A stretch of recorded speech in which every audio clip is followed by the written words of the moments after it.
This is MISSEJ, and after spending lots of money, lots of time upgrading this car and getting it ready for the track, unfortunately, it finally broke down due to faulty valve stem guides or valve stem seals. So because of this, it's time to take the engine out of the car, disassemble the engine, and so we can send those heads off to get refurbished. So in this part of the saga, I am going to be removing the engine out of MISSEJ.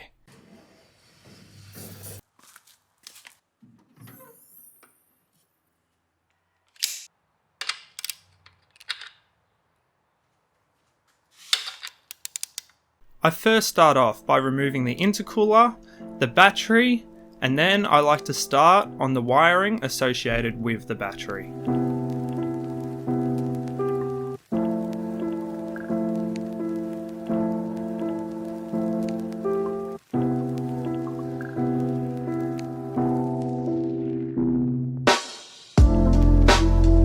I then go through and mark out the position of the throttle cables, so it means when I install it for next time, I can put them back in the exact same position.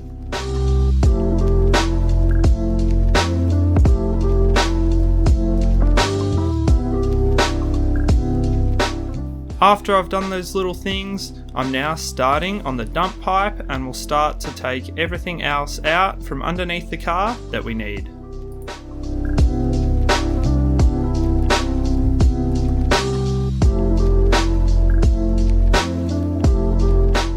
So if the car lifted on the hoist, I then start by removing the coolant and the oil.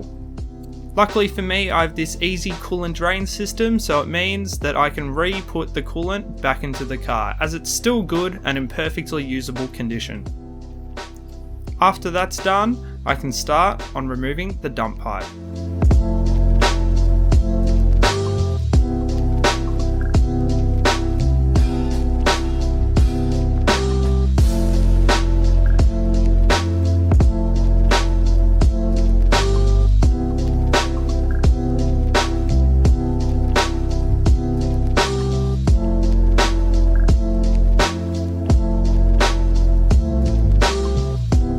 The majority of the coolant drained from the drain plug, I can now start off by removing the bottom radiator hose and get the rest of the coolant from the radiator, plus get all the coolant that's left in the block. With the car lifted up, I can also remove the connectors that connect the radiator fans to the car.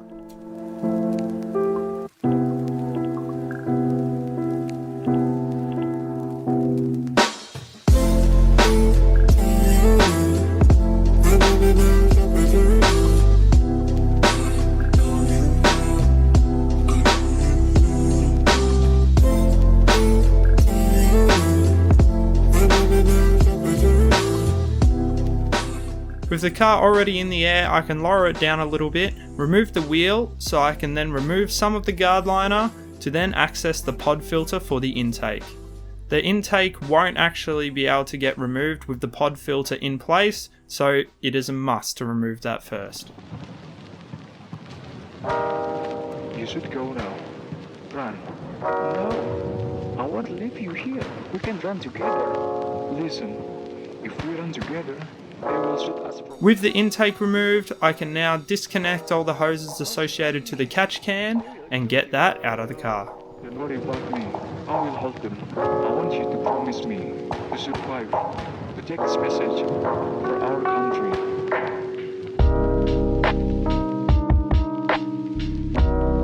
With all that stuff removed, I can now just remove the radiator. I could have removed the radiator before, but I just let it have a little bit more time to drain, so not as much coolant would get spread all over the shed.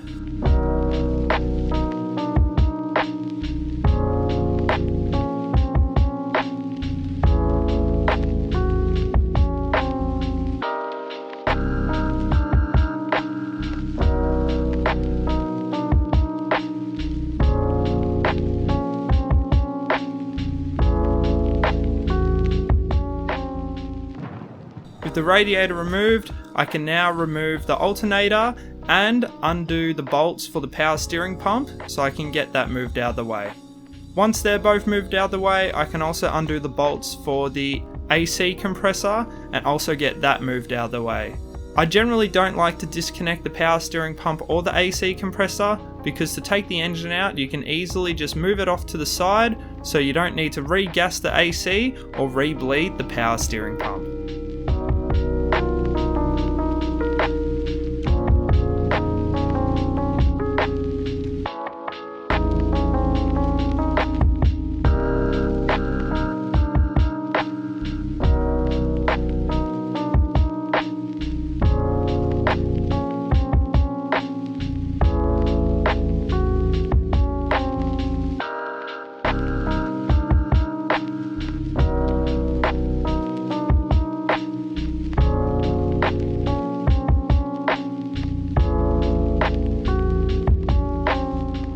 I can now disconnect all the wiring and remove all of the vac lines and the boost lines, all from the turbo side of the engine.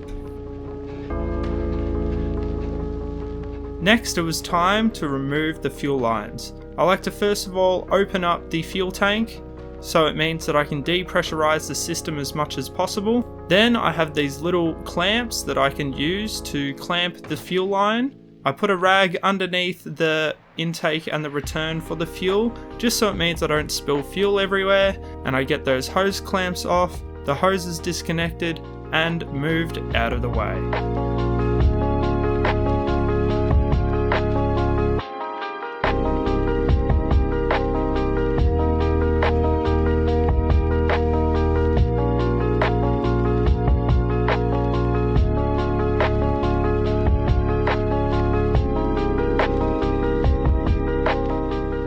I then continue to remove some wiring for the starter motor and remove the heater hoses.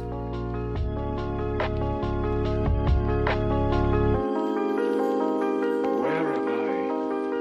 It's just so beautiful. With the car back up in the air, I then start by putting WD-40 on the transmission and the engine dowels, just so it means that can hopefully help loosen it up and make it easier to remove the engine. I also loosen and remove some of the bell housing bolts and nuts, just because I'm under there anyway.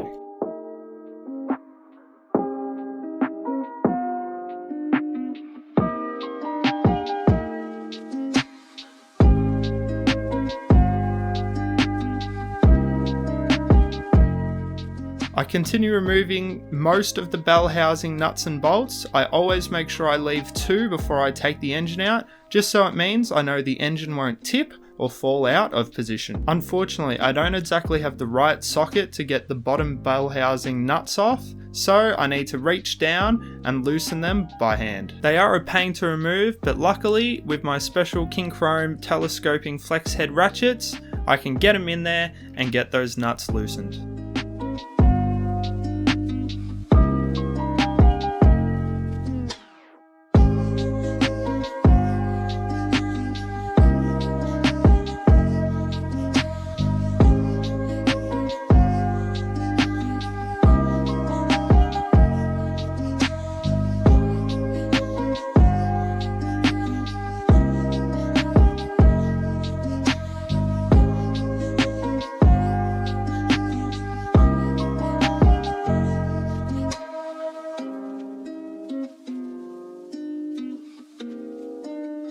As pretty much everything is disconnected and removed at this point, it is time to remove the engine mount nuts. Unfortunately, they didn't come out as expected, so this is why. Alright, so it's a new day and I haven't got the engine out yet. And the main reason why is because of those. They're the engine mount nuts, and the problem is there's not enough clearance with this upgraded sway bar. So what I'm going to have to do is drop this U-frame even just a little bit to get it out of the way, so I can properly get a socket onto the end of that and hopefully get it off. So let's start dropping some of this stuff and get back to it. So hopefully I didn't absolutely chew up the nuts, but to get to them I need to start to drop the U-frame and drop the sway bar. So that's what I proceeded to do.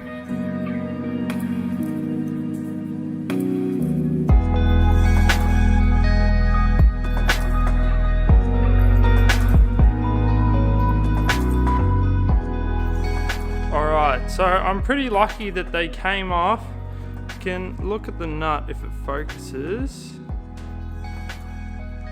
Pretty munched up. I can't find the other one as it dropped on the ground, but that was more munched up than this. So at least it came off without having to attack with a welder or using a bolt extraction socket. So I'm pretty happy with that. Time to drop the car. Once that's done, I can get into position for the engine crane and we can lift it out. So let's get all that started. So with everything undone and everything out of the way, it's now time to remove the engine. Unfortunately, because of the width of my shed, removing engines is a little bit of a hassle. I can't keep the car on the hoist, so it means I can keep raising it and lowering it, and so I need to keep the car on the ground and then push it back and raise it up so my engine crane can clear underneath the car. So that's what I did.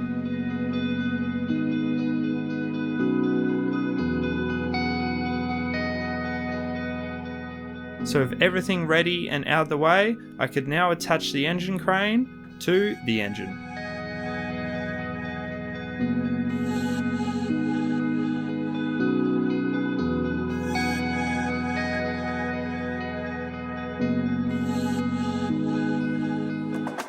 Alright, so with the engine stabilizer on, all I need to do, I've got one last bell housing bolt. I also need to remove the pitch stabilizer and get a jack underneath the transmission to hoist it up. I'll also quickly go through and just do a final double check to ensure that there's nothing still connected. It's always good to do one final check just before you're about to take it out, because I've had a few times where I've noticed something and that could have been damaged or even worse, ripped out and broken. So I'm going to put this camera in a better angle and let's hoist it out.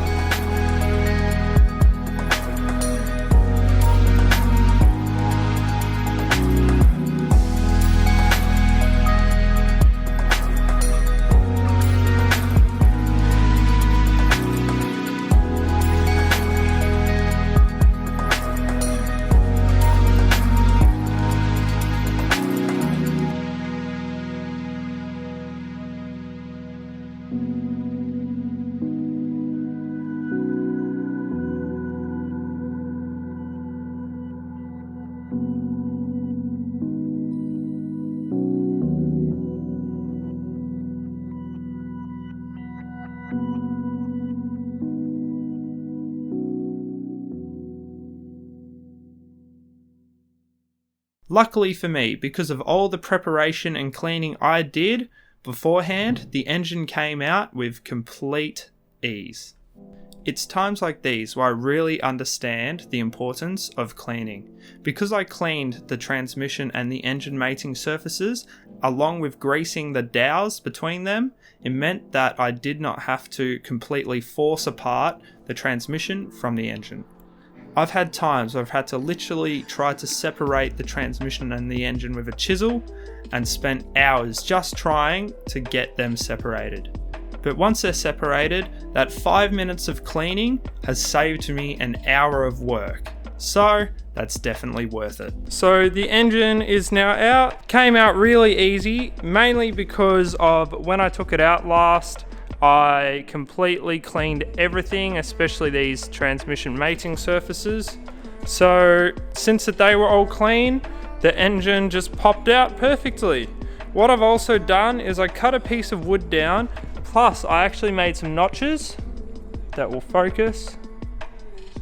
Plus I made some notches so it doesn't interfere with the AC line, just so it means I can put the AC compressor and hoses and the power steering pump in a better position that's not like weirdly tucked in or anything. So that should help prevent stress on the lines, and they're in there pretty firm. So we should be all right to move this around. All I need to do now is pretty much, I'm going to put bags over all the important electrical stuff, and then I'm also going to put a bag over the transmission.